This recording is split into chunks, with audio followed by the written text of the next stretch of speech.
Welcome back to Nick Lenz Comic Corner, classic, less non-classic. This is episode number 2681 and Doubleshot number 20.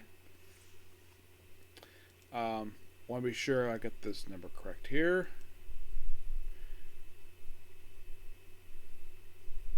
Wait a minute.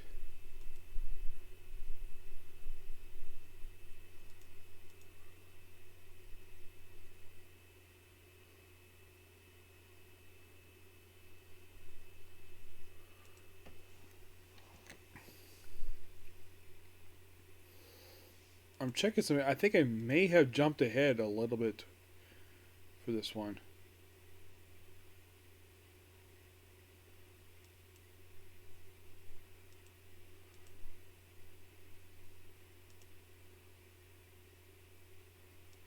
It's supposed to be like 106.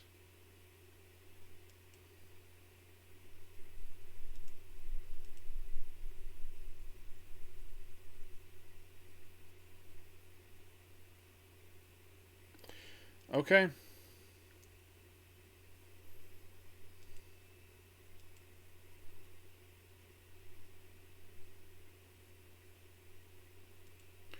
So yeah, it is definitely the correct episode. Like, I just really get to basically this episode. Like, yeah, okay, so it's 2681, Doubleshot 2565. I'm guessing that's correct. I don't know. Yeah, it's something of the fact that my episodes are getting close to 2700 already. Okay. So, first up, we're talk about Teenage Mutant Ninja Turtles, the Armageddon game, The Alliance. This is an anthology book that's I think 6 issues, I believe it is. It is, 6 issues. And it's a multi-story thing. It's an anthology book focused on Karai, Casey. There's with Venus, April O'Neil. It's most what the other characters were up to during the whole event of Armageddon games. Eric Burnham writes 3 of the stories in this series. He writes the Karai story, Scars and Healing. He writes all 4 parts of that one. And The Alliance. Will Robinson does the Casey Jones story. Sophie Campbell does Venus and Budgeon. Peter Allo does April O'Neil's story. The artwork is mostly different for a lot of the stories. For Scars and Healing, it's Rory Machito, who does pretty much all 4 parts there. The opening story, who also does he does pretty much all the Eric Burnham stories, the artwork for that one.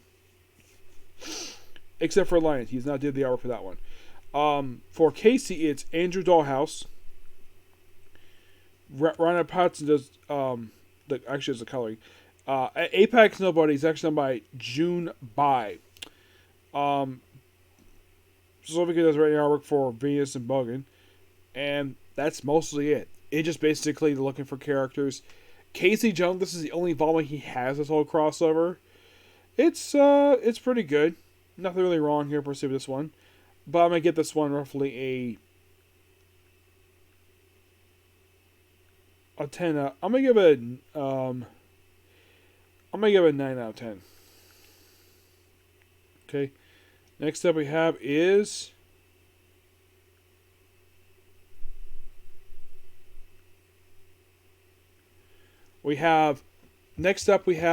The Outsiders, Volume 2, is the first 12 issues along with issue 0.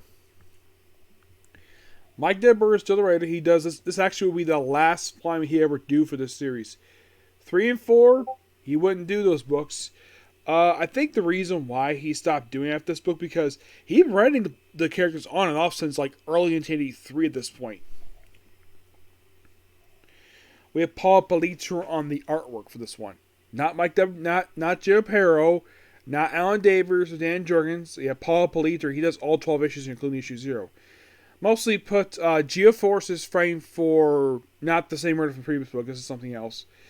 And also, the country of McCorvey is taken out by vampires. The first issue is also noteworthy for not only that, it is also the debut of Sebastian Faust. Who is his character? He's the son of Felix Faust, old JLA villain debut back in the 60s. Animals while they're on the run, and then by issue 6, Batman shows up in the book. Except it's not Bruce Wayne in the tire. Nope. It's Jean-Paul Valley, who's here for 3 issues as sort of a loose tie-in to Nightfall. Yes, this is basically Outsiders like he's like, oh hi Batman. Don't you know who I am? Yeah, you're Geoforce. You want him for murder. I'm gonna arrest you. Yeah, he doesn't know him at all. Also, these issues are also noteworthy for turning Looker into a vampire. Yes, the beautiful Looker is turned into a vampire, and that has still stuck even after the Flashpoint reboot, like 13 years ago. We also have it where in these issues where, get this, in issue 2, the Eradicator shows up. Yes, the Eradicator from the Reign of the Suitman storyline. This is kind of what he did just probably around the same time. And he ends up kind of joining the Outsiders, though he ends up splitting the team in half. Like, some work with him, and the other work with basically Geoforce's Outsiders. Yeah, we have 2 Outsider groups. It's like he was added to the series just to deal with some. Also, Denise Howard. I forgot to mention her. She is, well, Brian, basically Geoforce, has trying to divorce her. But she's freaking nuts. Yes. Also, for some reason, issue 1 is, you have issue 1 Alpha and Omega. I have never heard of a comic basically do this for the first issue of a book.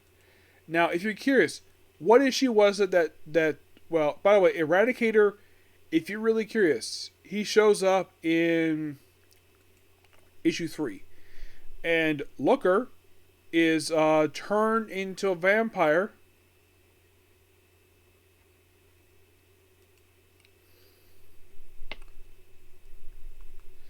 Yeah, she's kind of turned a vampire within basically the very next issue after she's supposedly killed off. And also, Gardner Guile, who appeared in the previous line of the book, he's back here. The Atomic Knight.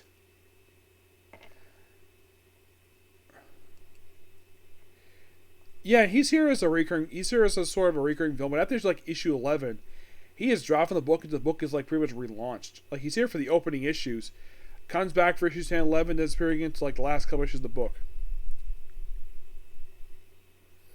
And the whole thing with him is that it leads into basically his last appearance leads into like a standalone issue where they're basically, the Outsiders face up against the Jihad. Yes. A group of characters from Suicide Squad. Yep. Who are only here for 2 issues. And you're like, wait. 2 issues. Yeah, after issue 6, the very next issue, basically, Asbat shows up. Yes. And Melissa Barron, who was,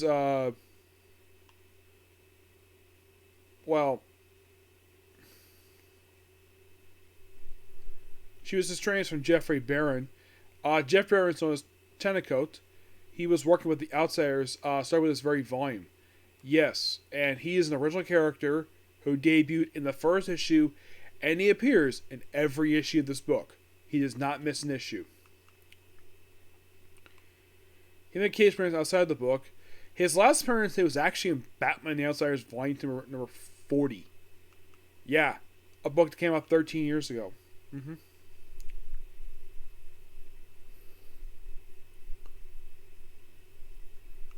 So, Melissa kind of comes Halo after the original Halo apparently dies. Yes.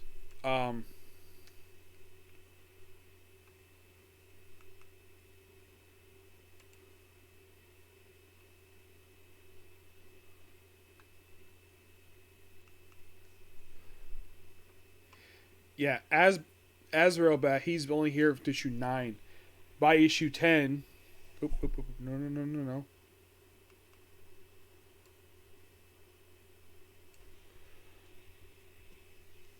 By issue 10, however, this is where the Outsiders found out that Looker is now a vampire.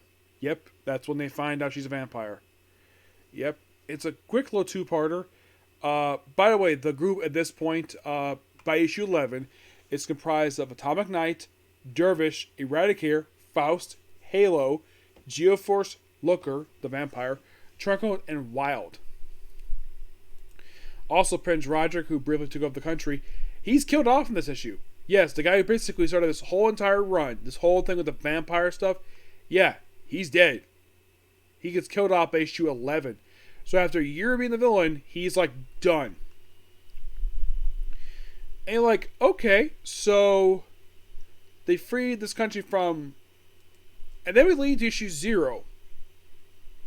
Yes, issue 0, where this is the issue where the team gets split into two.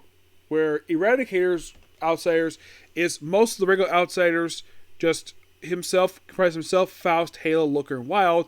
Katana is with the Geoforce and Truncoat. This was the first of 2 times ever in Outsiders history where the team is split in half due to the Eradicator showing up. Yep. And by issue 12, they continue to be split. Joan Lincoln is basically just like a... Yeah, she actually appeared in the original Batman the Outsiders book as... appeared in a few issues of that book. She kind of returned in this book for a handful of issues. By issue 12, she was kind of in a way done with comics. Also, she made an appearance in Detective Comics, believe it or not, as a cameo. Sadly put, issue 12 would be her, and this is quite a surprise for her. She's a reporter, Cage reports the Outsiders. This would sadly be her final appearance to date. Yes. At the halfway point of Volume 2, which was released in, well, the cover date of November, probably in September of 1994. So after a little over a decade, she's run out of comics. She's never seen again. Is she dead? No. No, she's not. Yeah, and that's kind of in a way the first 12 issues in a nutshell. I just kind of summarized exactly what happens here, but yeah, it's like the Eradicator shows up as a villain, then he ends up joining the group. If you're curious, when does he join the Outsiders? He joins the Outsiders in issue 4. Like, he fights in issue 3 and joins in issue 4. And you might be asking, is he here, like, from that point forward until the volume is finished?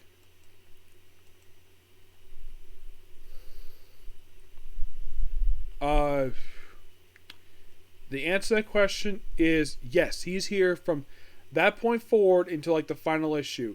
He does skip a couple issues, but he is back for he only like after his first appearance in the book issue 3.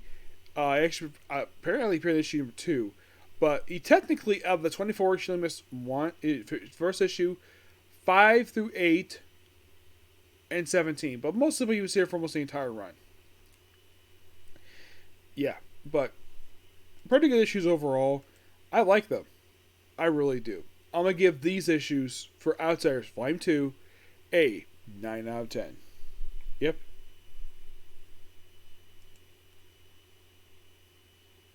So yeah, that's particularly it. Particular view. Please be sure to like, comment, subscribe, turn notifications, and do not hit a dislike button. Next up, we have one more Comic Corner. And then it's on the case closed right after that, okay? Next view.